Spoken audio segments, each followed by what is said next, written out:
దేవుని యొక్క వాక్యాన్ని మనం ధ్యానం చేసుకున్నాము. లేవి కాండము, బైబిల్ వాళ్ళందరూ కూడా తీయండి. లేవి కాండము 16వ అధ్యాయము, book of Leviticus chapter 16. Book of Leviticus chapter 16, starting from 21 and 22, 22nd verses. Chapter 16వ అధ్యాయము 20 నుంచి 22 వరకు. అతడు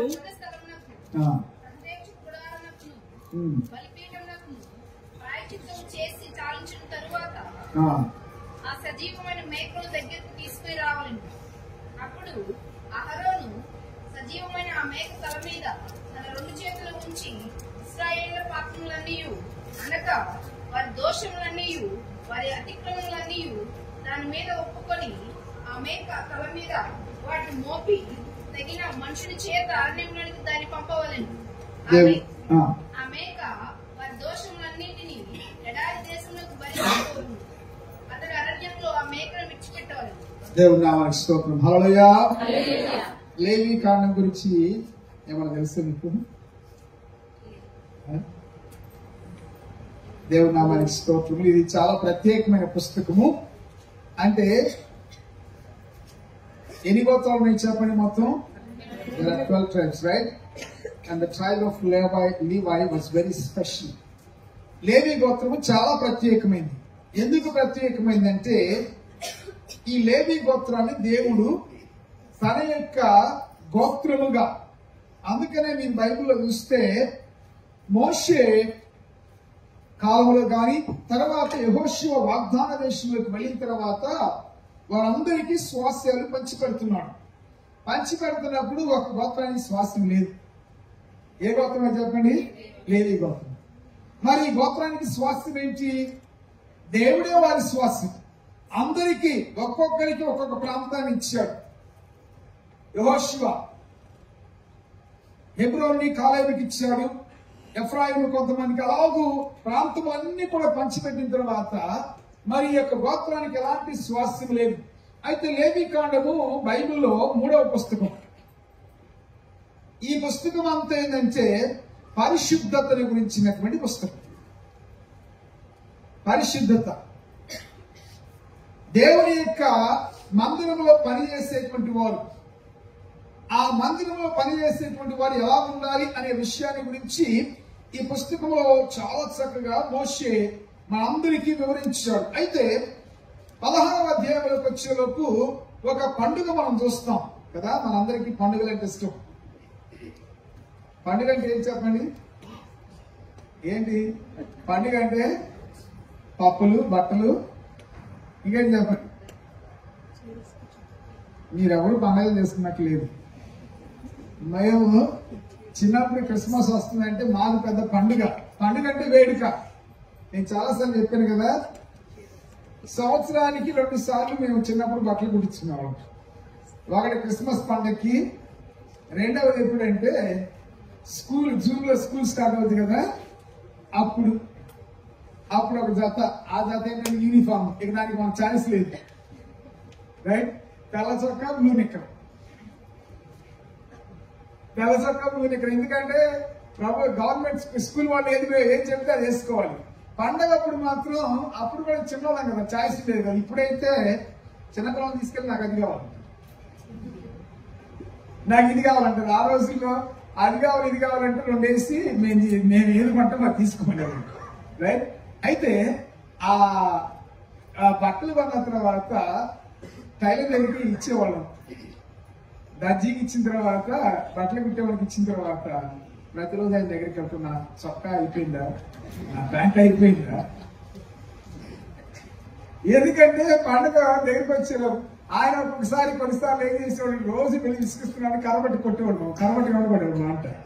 ఎందుకంటే పండుగ అలాంటిది. మరి బైబిల్లో మనం గమనించినట్లయితే ఇక్కడ ఒక ప్రత్యేకమైన పండుగ ఉంది. ఈ పండుగకి బైబిల్లో చాలా విలువ ఉంది. ఈ పండుగ పేరు ఏంటంటే ప్రాయశ్చిత్త పండుగ.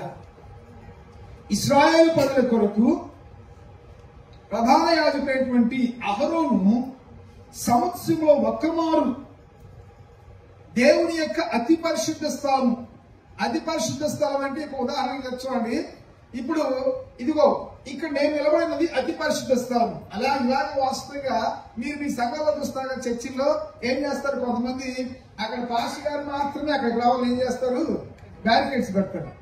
అది అతి పరిశుద్ధ స్థలం లెక్క. మీరున్నది పరిశుద్ధ స్థలం. ఆ తర్వాత ఆవరణమని బయట అలాగే 3 ప్రాంతాలు ప్రత్యక్ష గుడారంలో ఉంటాయి, 3 స్థలాలు. అయితే ఈ యొక్క అతి పరిశుద్ధ స్థలములోకి ప్రధాన యాజకుడు చివరికి వారి నాయకుడు, దేవుని చేత ఏర్పాటు చేయబడ్డ నాయకుడైన మోషే కూడా అతి పరిశుద్ధ స్థలంలోకి వెళ్ళటానికి అవకాశం లేదు. ఎందుకంటే దేవునిచే నియమించబడి దేవునిచే అభిషేకించబడినటువంటి ప్రధాన యాజకుడు, మొట్టమొదటి ప్రధాన యాజకుడు ఎవరు చెప్పండి, అహరోను. తర్వాత అహరోను కుమారులు ఈతామారు, ఎలియాజరు, ఆ తర్వాత ఇంకా చాలా మంది వచ్చారు, ఫినెహాసు, వీళ్ళందరూ కూడా హోఫ్ని, ఫినెహాసు వీళ్ళందరూ వచ్చారు. అయితే ప్రధాన యాజకుడు సంవత్సరానికి ఒక్కమారు ఏం చేసేవాడంటే ఆయన అతి పరిశుద్ధ స్థలంలోకి వెళ్ళేవాడు. చాలా ఇంకోటి ఏంటంటే, ఒకవేళ ఆయన ఏమన్నా కానీ పాపం చేసి సిద్ధపాటు లేకుండా అతి పరిశుద్ధ స్థలంలోకి బలర్పించడానికి వెళితే ఏమవుతుంది తెలుసా, ఆయన అక్కడే చచ్చిపోతాడు. అంత అసలు ఆ పేరులో ఉంది కదా, అతి పరిశుద్ధ స్థలం. ప్రేదనులారా, ఈ రోజు ఏమవుతుంది తెలుసా, దేవుడు మనకు చాలా చులకనైపోయాడు కదా, దేవుడు చాలా చులకనైపోయాడు. దేవుని ఎప్పుడు మనం చులకనగా చూడకూడదు. దేవుని కానీ దేవుని యొక్క కార్యాలను కానీ మనం చులకనగా చూడకూడదు. ఒక ఆయన చూస్తాడు తెలుసా బైబిల్లో, ఎవరైనా దానియేలు పుస్తకంలో కనపడతారు, ఎవరైనా చెప్పండి, ఎవరు, బెల్షాజరు. వినండి, ఈయన ఎవరు తెలుసా, ఈయన ఎవరంటే బెల్షాజరు ఎవరంటే నెబుకద్నెజరు యొక్క మనముడు. ఈయనకి నెబుకద్నెజరు యెరూషలేము వెళ్ళి దండెత్తి యెరూషలేములో ప్రతిష్ఠితమైన ఉపకరణములు అంటే దేవుని యొక్క పని కొరకు, లేకపోతే ఇది చూడండి, ఇది కీబోర్డ్ కానివ్వండి, తబలా కానివ్వండి, ప్యాడ్ కానివ్వండి, ఇవన్నీ కూడా ఆ దినంలో కొన్ని ఉపకరణాలు, కొన్ని వస్తువులు దేవుని యొక్క పని కొరకు, దేవుని యొక్క పరిచర్య కొరకు వారు ప్రతిష్ఠించేవారు. ప్రతిష్ఠించమంటే ప్రత్యేకించేటువంటి వారు. మరి అలాంటి వస్తువుల యొక్క విలువ ఎవరికి తెలియదు, అన్యులకు తెలియదు. మరి ముఖ్యంగా బహుశా నెబుకద్నెజరుకు తెలిసి ఉండొచ్చు, అందుకనే వాటిని ముట్టలేదు. మరి నెబుకద్నెజరు తర్వాత ఆ యొక్క కొడుకు ఎబిల్మెరోదక్ అనేటువంటి ఒక ఆయన వచ్చాడు, ఆయన గురించి ఎక్కువ లేదు. ఆ తర్వాత బెల్షాజరు వచ్చాడు. అందుకని జాగ్రత్త గమనించండి, టైం గడిచే కొద్దీ చాలా మంది ఇప్పుడు వచ్చేటువంటి తరానికి దేవుని మందిరం విలువ తెలియట్లేదు, దేవుని మందిరంలో ఉండేటువంటి వస్తువుల విలువ కూడా తెలియట్లేదు కదా. అందుకని చాలా చులకనగా, చాలా తక్కువగా మనం చూస్తా ఉన్నాం. ఈయన ఏం చేస్తాడంటే వాటిని దేని కొరకు వాడేవాళ్ళు తెలుసా, ఆ మందిరంలో ఉపకరణాలు దేవుని యొక్క పని నిమిత్తం యాజకులు మాత్రమే వాడేవారు. కానీ ఈయనకి తెలియక, దాని విలువ తెలియక ఏం చేశాడంటే, అప్పటికి వాళ్ళ తాత చనిపోయాడు, తర్వాత వాళ్ళు చెప్పారో తెలియదు. ఆయన ఏం చేస్తాడంటే ఆ ప్రతిష్ఠిత అనగా దేవుని యొక్క పని నిమిత్తం ప్రత్యేకించబడినటువంటి వాటిని తీసుకుని వాటిల్లో మద్యము లేక అలాంటివి పోసుకుని తాగుతూ ఉన్నాడు. తాగుతున్నప్పుడు ఏమేమి చెప్పండి, ఇదిగో అప్పుడు పడ్డది గోడ మీద ఏమొచ్చింది, ఒక వేలు వచ్చింది, నేనే టెకిల్ ఉపాసిస్. ఇక ఆయనకు వణుకు. అప్పుడాకా అందరూ బాజాబాజింత్రీలు త్రాగుతా తందనాడుతా ఉన్నారు. సంతోషం, ఆ యొక్క సంతోషానికి అవధులు లేవు, హద్దులు లేవు. ఎందుకంటే అదొక గొప్ప పండుగలాగా, వేడుకలాగా పార్టీ చేసుకుంటున్నారు. ఎప్పుడైతే ఆ ప్రతిష్ఠిత ఉపకరణాల యొక్క విలువ తెలియకుండా వాటిని ఇదిగో అన్యమైనటువంటి వాటికి, అపవిత్రమైనటువంటి వాటికి ఎప్పుడైతే వాటి మొదలు పెట్టారో ఏమైంది తెలుసా, అప్పుడు వెంటనే దేవుడు కోప్పడి, ఎందుకంటే దేవుడు జాగ్రత్త గమనించండి, తన కొరకు ప్రతిష్ఠించిన, తన కొరకు ప్రత్యేకపరిచిన ఆ పనివాళ్ళ విషయంలో కానివ్వండి, లేకపోతే జాగ్రత్త గమనించండి వస్తువుల విషయంలో కానీ మన జాగ్రత్తగా అలక్ష్యం ఉన్నట్లయితే నిశ్చయముగా దాని యొక్క ఉగ్రత మన మీదకి వస్తుంది. వెంటనే ఆ యొక్క రాతబడి మెనే టెకిల్ ఉపాస్. అర్థమేంటి, ఈయనకేం అర్థం కావట్లేదు రాజుగారికి. నేను ఈ వాకింగ్ సిద్ధపడది, ఇక దేవుడు ఎట్లా నడిపిస్తే అక్కడ పోతాం, రైట్? ఈయనకి అర్థం కావట్లే. అర్థం కాక ఏం చేస్తాడు, ఆ యొక్క చూడండి ఆ రాజ్యంలో ఉన్నటువంటి శకునగాండ్రుని, మంత్రజ్ఞుల్ని, గాలి విద్య కావాలని అందరినీ పిలిచాడు. అందరిని పిలిస్తే వాళ్ళకి తెలుసు చెప్పండి. ఈ రాత రాయించింది ఎవరు చెప్పండి? దానియేలు దేవుడు కదా, ఇశ్రాయేలు దేవుడు. మరి ఈ రాత అర్థం చెప్పాలంటే ఎవరు? వారిలో కూడా ప్రత్యేకమైన వాడు కావాలి. అయితే ఏమైంది? జాగ్రత్తగా గమనించినట్లయితే వీళ్ళందరూ వచ్చి అయ్యా మా వల్ల కావట్లేదు అయ్యేది ఏంటని, మేమేదో చెప్పలేమన్నప్పుడు ఈయన వణికిపోతున్నాడు ఏంటని. అప్పుడు వాళ్ళ భార్య వచ్చింది. ఎందుకు వచ్చింది? పరిస్థితి తెలిసి వచ్చిందాము. ఎవరు తెలుసా? రాజా నువ్వెందుకు భయపడతావయ్యా, నువ్వెందుకు బాధపడతావు? ఒక చక్కటి మాట చూడండి. కొన్నిసార్లు పురుషుల కన్నా స్త్రీ చాలా తెలివిగా ఉంటారు కదా. ఈమెకు బహుశా వాళ్ళ మాంగారి గురించి తెలిసాము. తర్వాత మాంగారి సమయంలో దానియేలు చేసిన పరిచయం గురించి తెలిసాము. ఏమన్నా తెలుసా? నీవెందుకయ్యా బాధపడతావు బెల్షాజరు? నీవు బాధపడవద్దు. నీ రాజ్యములో ఒక మాట ఉంది, అతి శ్రేష్టమైన జ్ఞానము కలిగిన వాడు ఒకడు ఉన్నాడు. చదవండి దానియేలు, చదవమ్మా. ఈ దానియేలు ఎవరు చెప్తుంది? ఎవరు సాక్ష్యం ఇస్తున్నారు చెప్పండి? ఇది ఎవరు? బెల్షాజరు భార్య, అన్యరాలు, దేవుణ్ణి ఎరగినటువంటి బెల్షాజరు భార్య ఏమంటుంది తెలుసా? ఈ దానియేలు అసలు మనకు బుద్ధే ఎక్కువ, కానీ ఈ గురించి చెప్పి శ్రేష్టమైన బుద్ధి అంట. అబ్బా ఎంత చక్కటి మాట్లాడండి. బుద్ధే ఎక్కువ, రైట్? కానీ నీకంటే శ్రేష్టమైన బుద్ధి. నువ్వు ఎందుకు బాధపడుతున్నావు? ఇదిగో ఈ దానియేలు, నీ రాజ్యంలో ఒక మనిషి ఉన్నాడు. ఆయన అంట శ్రేష్టమైనటువంటి బుద్ధి గలవాడు అని ఆయన ఆమె చెప్పినప్పుడు ఆయన పిలిపించాడు. పిలిపించిన తర్వాత ఈయన ముందుగానే చెప్పాడు, అయ్యా నువ్వు జాగ్రత్త, ఇది నిన్ను గురించే. ఏంటి నీ గురించి? నువ్వేం చేస్తావు? నువ్వు చేస్తున్న దాన్ని బట్టి దేవుడు ఏం చేస్తాడు? దాని అర్థం ఏం చేస్తా? నిన్ను త్రాచులో దేవుడు తూచాడు. నేను త్రాచులో చూస్తే ఏమైంది తెలుసా?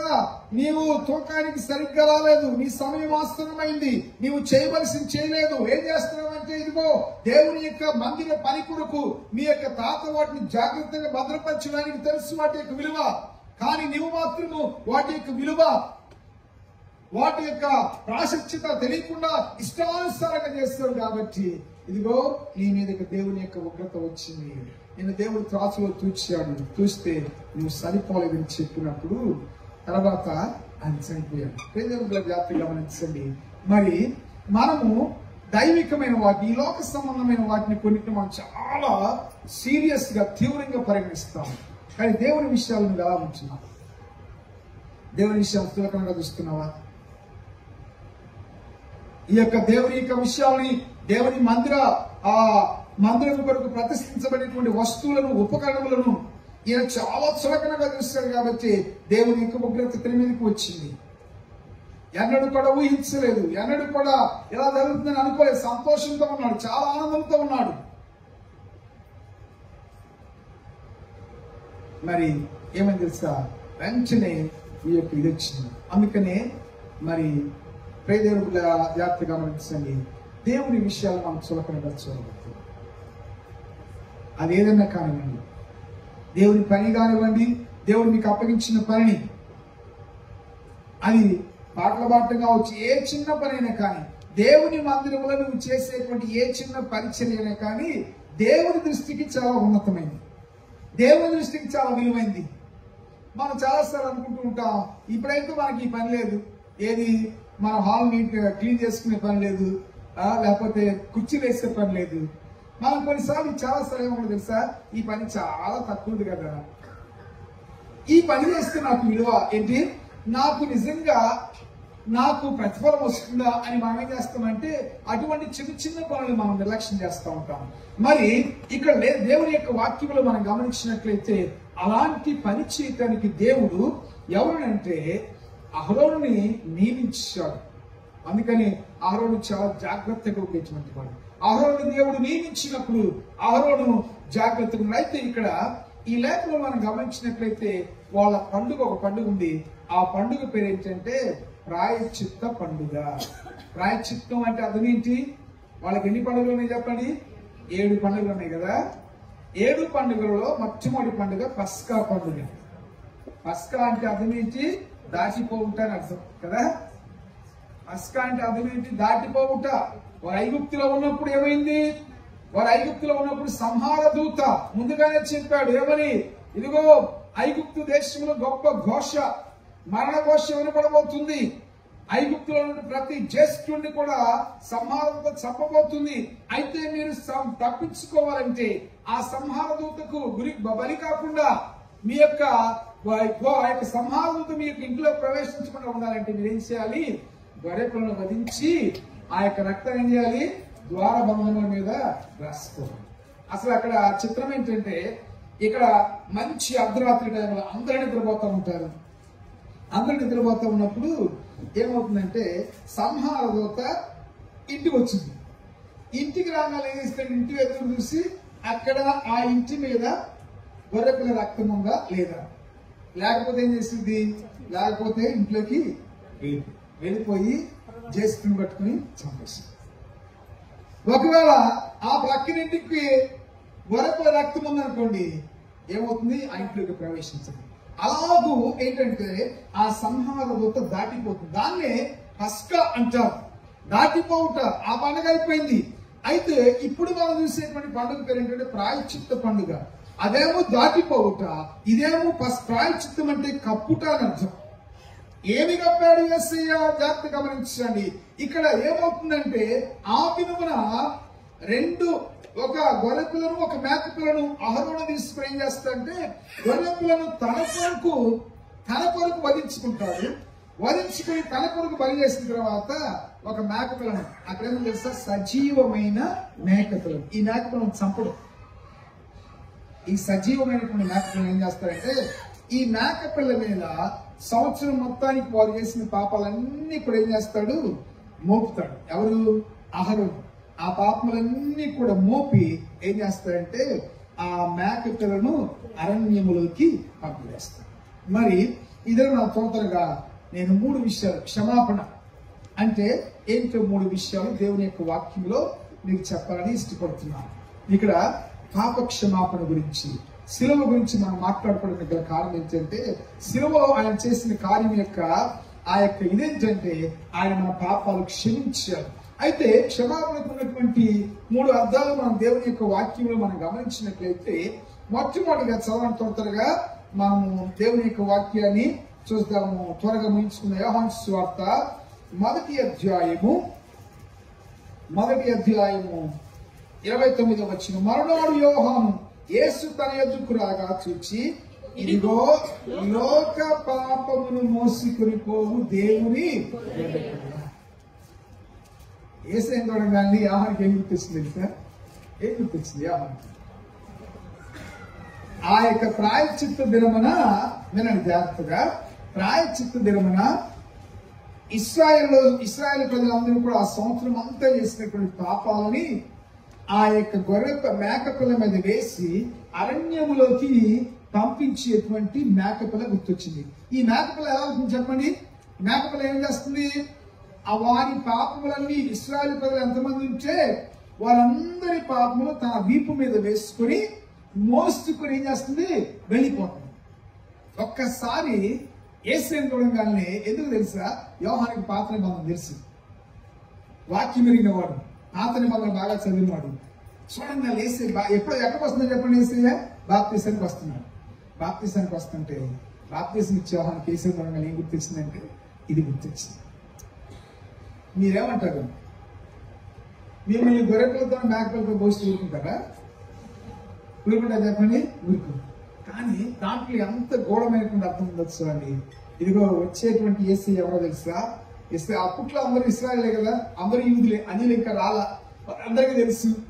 ఆ యొక్క పోలిక వారందరికీ తెలుసు కాబట్టి ఏమని చెప్తుంది తెలుసా? ఇదిగో లోక పాపము, మనందరి పాపములు, నీ పాపములు నా పాపములు మోసుకెళ్ళటానికి వస్తున్నటువంటి యేసయ్య ఈయన గొర్రెపిల్ల అని చెప్తున్నాడు. అంటే మొట్టమొదటిగా క్షమాపణ అంటే అర్థం ఏంటి తెలుసా? మోసుకుని పోవుటాను అర్థం, టు క్యారీ అవే. క్షమాపణ అంటే యేసయ్య గమనించండి, మనందరూ చేసిన పాపాలు, గతములో, వర్తమానంలో, భవిష్యత్తులో చేసిన పాపాలన్నీ కూడా మోసుకుని ఎక్కడికి వెళ్ళాడు? సిలువకు మోసుకుని వెళ్ళాడు. మోసుకుని వెళ్ళి అక్కడ వాటిని మేకులతో కొట్టి మనందరికీ క్షమాపణ ఇచ్చాడు. కనుక మొట్టమొదటిగా అర్థమైంది తెలుసా? క్షమాపణ అంటే మోసుకుని పోవుట. మళ్ళీ వెనక్కి తీసుకురావాలి. అక్కడ మీరు ఆ క్వశ్చన్ గమనించండి. ఆ మేకపిల్ల మళ్ళీ వెనక్కి రాలా. ఆ మేకపిల్ల వల్ల విడిచిపెడతాడు. అందుకనే ఆ మేకపిల్లకు ఇచ్చిన పేరు తెలుసా? విడిచిపెట్టబడేటువంటి మేకపిల్ల. మళ్ళా వెళ్ళిపోయి వెనక్కి రాదు. ఇక అది మోసుకుని వెళ్ళిపోతుందంటే వారి పాపములు క్షమించబడ్డవి. ప్రియదేవుని బిడ్డలారా, యేసయ్య ఈ భూలోకానికి వచ్చి మనందరి పాపములు ఆయన మోసుకుని వెళ్ళాడు. అది క్షమాపణకు ఉన్నటువంటి మొట్టమొదటి. తర్వాత జాగ్రత్త గమనించినట్లయితే మనము ఇంకొక మాట కూడా మనం దేవుని యొక్క వాక్యంలో మనం చూస్తాము. జాగ్రత్త గమనించండి, నేను ఎక్కువ ఏమి చెప్పను.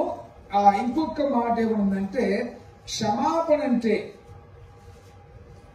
చూడండి, క్షమాపణ అంటే కీర్తనల పుస్తకము, రెండొకసారి కీర్తనల పుస్తకము,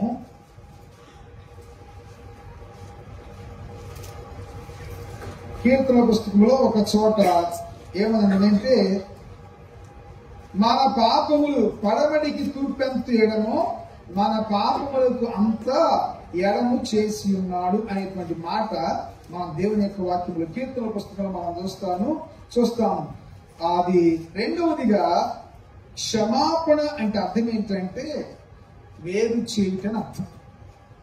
రెండవది క్షమాపణ అనేటువంటి మాటకి అర్థం ఏంటంటే వేరు చేయుట అని అర్థం.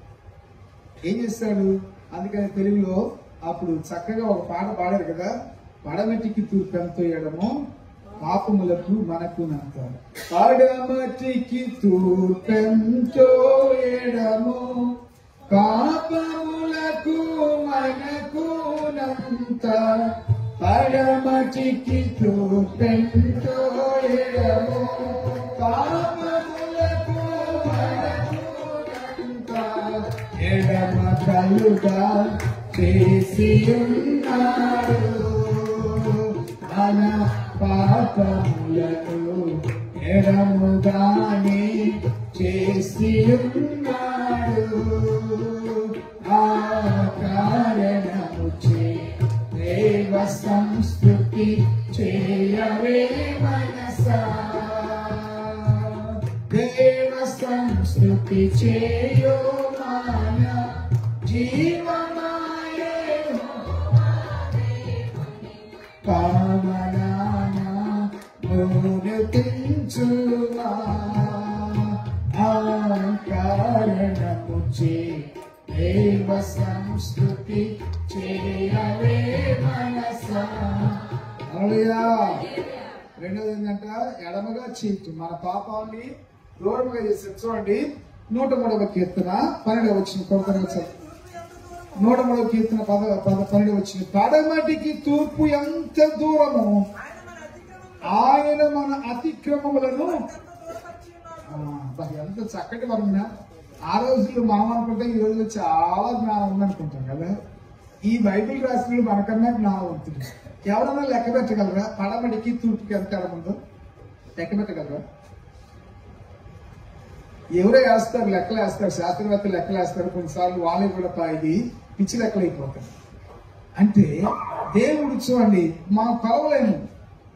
పడమటికి తూర్పు ఆ చివరి నుంచి ఎక్కడ మనకేం తెలియదు, అంత దూరం చేస్తాడు. కనపడతాయా అంటే అర్థం ఏంటంటే క్షమించాలంటే నీ పాపాలు కనపడకుండా చేస్తాడు. నీ యొక్క కనుచూపు మేళ లేకుండా చేస్తాడు. ఆ పాపం ఇక నీకు గుర్తు రాదు. చూస్తే ఇంగ్లీష్ లో ఒక మాట ఉంది కదా, out of mind is out of sight, out of sight is out of mind అంటారు. Out of sight is out of mind అంటే అదేంటి? కనబడకపోతే గుర్తుండవు మనకి. మరి కనబడినంత దూరంగా దేవుడు మన పాపములు తీసుకుని వెళ్ళారు. అంత దూరం చేస్తాడు దేవుడు. రెండవది ఆయన మన పాపములు సిలువలో మనకు వాటికి దూరం చేశాడు. తర్వాత చివరిగా మనం గమనించినట్లయితే, ఒకటి క్షమించుడంటే మోసుకొని పోవుట, రెండవది క్షమించుడంటే వేరు చేయట, మూడవదిగా గమనించండి. అదే పుస్తకంలోకి మనం వచ్చినట్లయితే లేవికాండం 16వ అధ్యాయంలోకి మనం వస్తే చూడండి 22వ వచనం. లేవికాండము ఆ మేక వారి దోషములన్నిటినీ ఎడారి దేశమునకు భరించిపోవును. హల్లెలూయా, హల్లెలూయా. ఎవరు హుషారు లేదంటున్నారు, రైట్? మూడవది భరించుట. క్షమించుటంటే భరించుట కదా.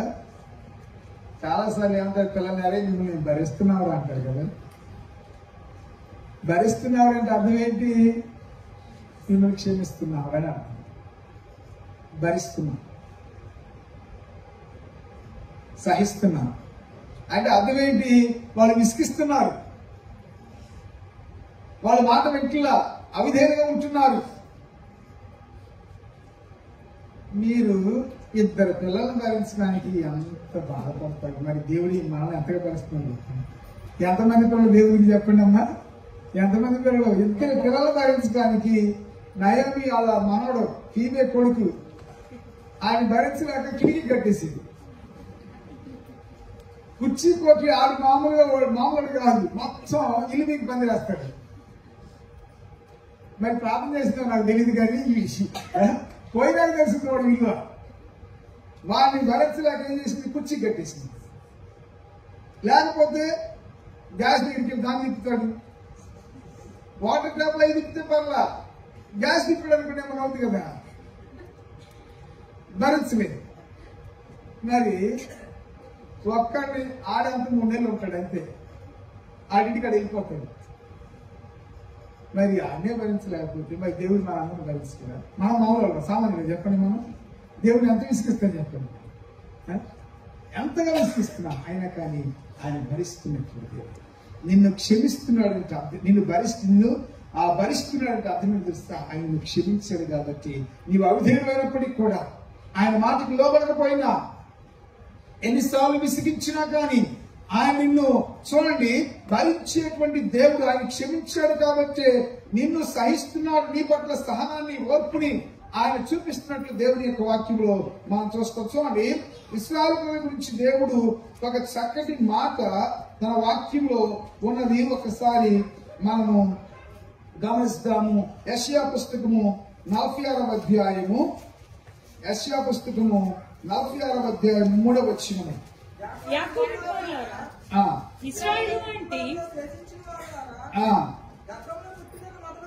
గర్భమున పుట్టినది మొదలుకొని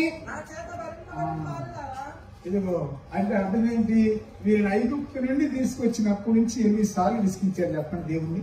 ఇప్పుడు ఎక్కడ తెలుసా? ఐగుప్తు ఏమో మొదటి చెర, ఇప్పుడు వారు 2వ చెరకు వెళ్ళబోతున్నారు. 2వ చెర బబులోను. వెళ్ళబోయే ముందు దేవుడు వాళ్ళని హెచ్చరిస్తున్నాడు. వాళ్ళని చెప్తున్నాడు, గర్భమున పుట్టినది మొదలు కదా. మన పిల్లలను భరించలేక హాస్టల్లో పడేస్తాం. బాగా విసిగించినవరే నేను హాస్టల్ వేస్తామని బాగా భయపడతాం కదా. మరి ఇక్కడ చూడండి, గర్భమున పుట్టినది మొదలుకొని అప్పుడు ఎంతమంది? 20 లక్షలు ఉన్నది. ఆ తర్వాత సంఖ్య పెరిగింది. దేవుడు అంత దీర్ఘశాంతపరుడు, దేవుడు అంత క్షమాహృదయం కలిగిన వాడు, దేవుడు ఎంత కరుణ కలిగిన వాడు. మీరు ఆలోచించండి.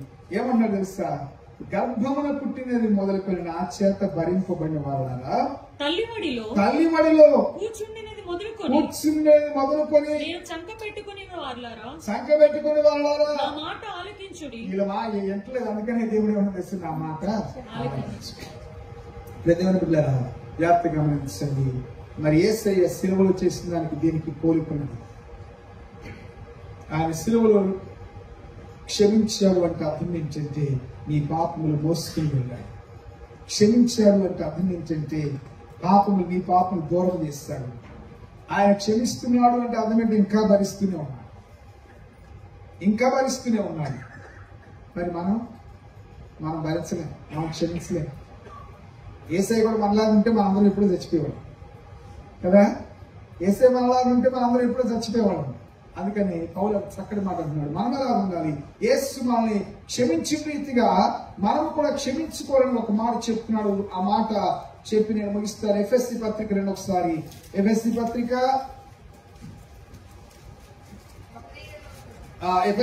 4వ అధ్యాయము 31, 32 వచనాలు. సమస్తమైన ద్వేషము, కోపము, క్రోధము, అల్లరి, దూషణ, సకలమైన దుష్టత్వము మీరు విసర్జించుడి. ఒకని ఎడల ఒకడు దయ కలిగి కరుణాహృదయులై. ఇది అండర్లైన్ చేసుకోండి. క్రీస్తునందు దేవుడు మిమ్మల్ని క్షమించిన ప్రకారం దేవుడు మనం ఎలా క్షమించాడు? క్రీస్తునందు అంటే సిలువలోకి పంపడం వల్ల మన అందరినీ క్షమించాడు. మన పాపాలు భరించాడు, మన పాపాలు మోసుకుని పోయాడు, మన పాపాలు ఎడముగా చేస్తాడు. ఇప్పుడు మనం చేయాల్సింది ఏంటి చెప్పండి? మనం కూడా క్రీస్తు వలె ఒకరినొకరు క్షమించాలి కదా. అంటే అర్థం ఏంటి చెప్పండి? క్షమించుకోవాలంటే ఏం చేయాలి? మన సోటలు భరించాలి. కొంతమంది అంటారు, ఆయన చర్చికి వస్తే నేను రానండి కదా. మరి ఏసై కూడా అనుకుంటే ఆమె వస్తే నేను రానండి, భరించడం వదిలేయాలి. సపరేషన్ అంటే వదిలేయాలి. అలా చేసినప్పుడే నీ జీవితానికి విలువ. కనుక అప్పుడు దేవుడిలాగా ఏసై క్షమించాడు. ఆయన పాపాలు క్షమించాలంటే మన పాపాలు సిలువకు మోసుకుని వెళ్ళాడు, మన పాపాలకు దూరంగా మనం పెట్టాడు, అలాగే మనం భరిస్తున్నాడు. కనుక యేసయ్య మాదిరి మనం వెంబడిస్తూ మనం కూడా ఒకరినొకరు భరిస్తూ, నాకు సమయం లేదు కాబట్టి నేను ముగిస్తున్నాను. పేతురు చదువుతాడు, అయ్యా ఎన్నిసార్లు క్షమించాలి అంటే 77 మార్లు అంటాడు. అంటే దానికి వేరే ట్రాన్స్లేషన్ ఉన్నా కానీ నేను చెప్పేది ఏం చేస్తా, 7 అనే సంఖ్య పరిపూర్ణత. నీవు క్షమాపణలో పరిపూర్ణయ్యేంత వరకు క్షమించాలి. మీరు అనొచ్చు, అలా చేస్తే మమ్మల్ని చులకనగా చూస్తారు కదండి అంటే దేవుడు చూసుకుంటాడు. మనం క్షమిస్తాం, తోటి వారిని క్షమిస్తాం. క్షమించి ఏం చేస్తామంటే యేసయ్య మాదిరిని లోకంలో చూపిస్తాం. అతి కృప పరిశుద్ధాత్మ దేవుడు మనందరికీ దయచేయను గాక.